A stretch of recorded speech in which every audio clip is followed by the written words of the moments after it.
This video doesn't intend to financial advice. All we are discussing here purely for educational purpose. Broader perspective মার্কেটে কিছু macro catalyst থাকা সত্ত্বেও market positive turn না নিয়ে বরং free fall করছে।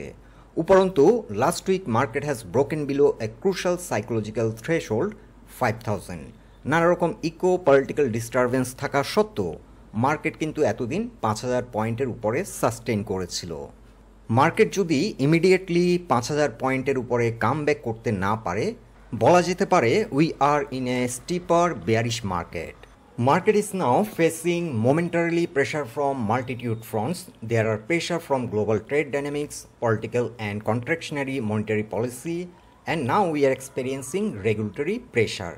There are reforms in the market, but we really don't know how long it will take.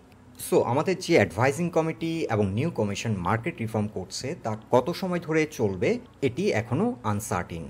Usually investors do not like uncertainty, and whenever there are uncertainty in the market gives discount.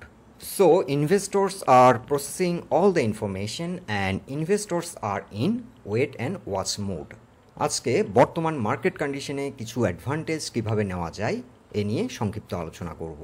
আলোচনাটি শেষ পর্যন্ত শুনতে থাকুন।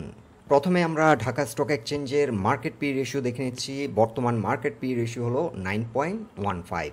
এছাড়া কিছু গুরুত্বপূর্ণ sector P ratio যদি আমরা দেখি, বর্তমানে ব্যাংক হলো 5.88, আইটি সেক্টর হলো 14.86, ইন্স্যুরেন্স সেক্টর হলো 11.45, ফার্মাসিউটিক্যালস 10.32, টেলিকম হলো 12.66, টেক্সটাইল 9.61 আর ইঞ্জিনিয়ারিং হলো 15.32। বর্তমান মার্কেট সেন্টিমেন্ট হলো এক্সট্রিম বেয়ারিশ, আর এক্সট্রিম বেয়ারিশ হলো এমন একটি কন্ডিশন হিস্ট্রিক্যালি এই পয়েন্ট থেকে মার্কেট কিন্তু বারংবার রিবাউন্ড করে। আজকে ডিএসসি ব্রড ইন্ডেক্সের একটি সাইক্লিক্যাল ভোলাটিলিটি চার্ট আমরা আপডেট করেছি, এটি মান্থলি চার্টে আমরা আপডেট করেছি। 2020 সালে ডিএসসি ব্রড ইন্ডেক্সের মিডিয়ান ড্রডাউন ছিল 4922 পয়েন্টে, কিন্তু কোভিড ইভেন্টে মার্কেট ফার্দার ডিসকাউন্ট দিয়েছিল আপ টু 3580 পর্যন্ত। এবং 2019-20 সালে আমরা যদি ভলিউম এবং স্প্রেড অ্যানালাইসিস করি, এখানে একটি বিষয় লক্ষণীয়, লো ভলিউমে কিন্তু একটা হিউজ ভোলাটিলিটি মার্কেটে লক্ষ্য করা গেছে। আর 2025 সালে মার্কেটের মিডিয়ান ড্রডাউন হলো 5522 পয়েন্টে। এখানে একটি বিষয় হলো 5500-র উপরে যদি এখন মার্কেট ঘুরে দাঁড়াতে না পারে ততক্ষণ পর্যন্ত কিন্তু মার্কেট আপ ট্রেন্ডে আসবে না। এখনও কিন্তু মার্কেটে 2019-20 সালের মতো একটা কন্ডিশন প্রিভেল করছে।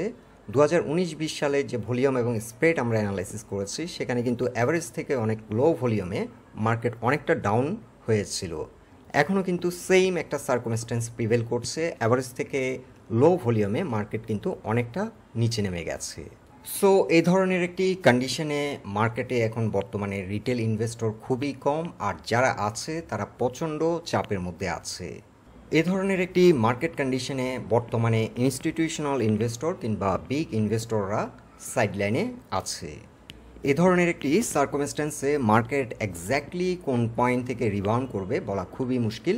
তবে এ সপ্তাহে মার্কেট যদি 5000-এর উপর ঘুরে দাঁড়াতে সক্ষম হয়, মার্কেটের জন্য একটা ইউটার্ন হতে পারে। এখন রিটেল ইনভেস্টররা কিভাবে মার্কেট থেকে অ্যাডভান্টেজ নিতে পারে এই বিষয়ে আলোচনা করব। বর্তমানে মার্কেটে যারা রিটেল ইনভেস্টর আছেন তারা কিন্তু প্রচণ্ড স্ট্রেসের মধ্যে আছেন। বর্তমান মার্কেট থেকে অ্যাডভান্টেজ নিতে পারবে এখন ফ্রেশ ফান্ড কিংবা নিউ ইনভেস্টররা। এখন আমি ফিডালিটির একটি অ্যানালিটিক্যাল চার্ট শো করছি।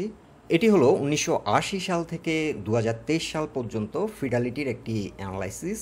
এই চার্টটিতে আমরা লক্ষ্য করছি ডিউরিং বেয়ার মার্কেট ইনভেস্টররা 50% প্রফিট করে, and during the first 2 months of bull market তারা 22% প্রফিট করে, and during the rest of bull market 28% profit করে।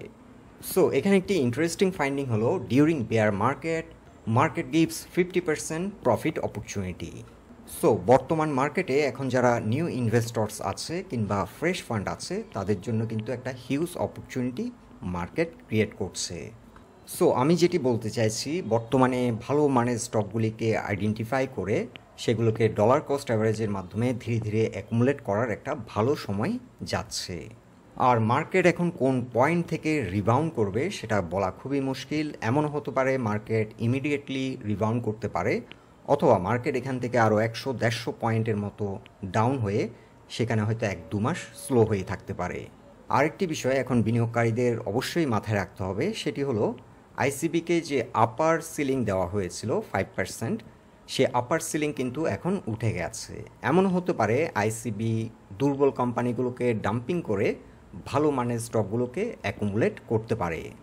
দর্শক, এটাই ছিল মার্কেট নিয়ে আজকের আলোচনাটি যদি আপনাদের ভালো লেগে থাকে অবশ্যই পোস্টটিকে লাইক দিন, আর আমাদের সাথে থাকার জন্য আপনাদের অসংখ্য ধন্যবাদ।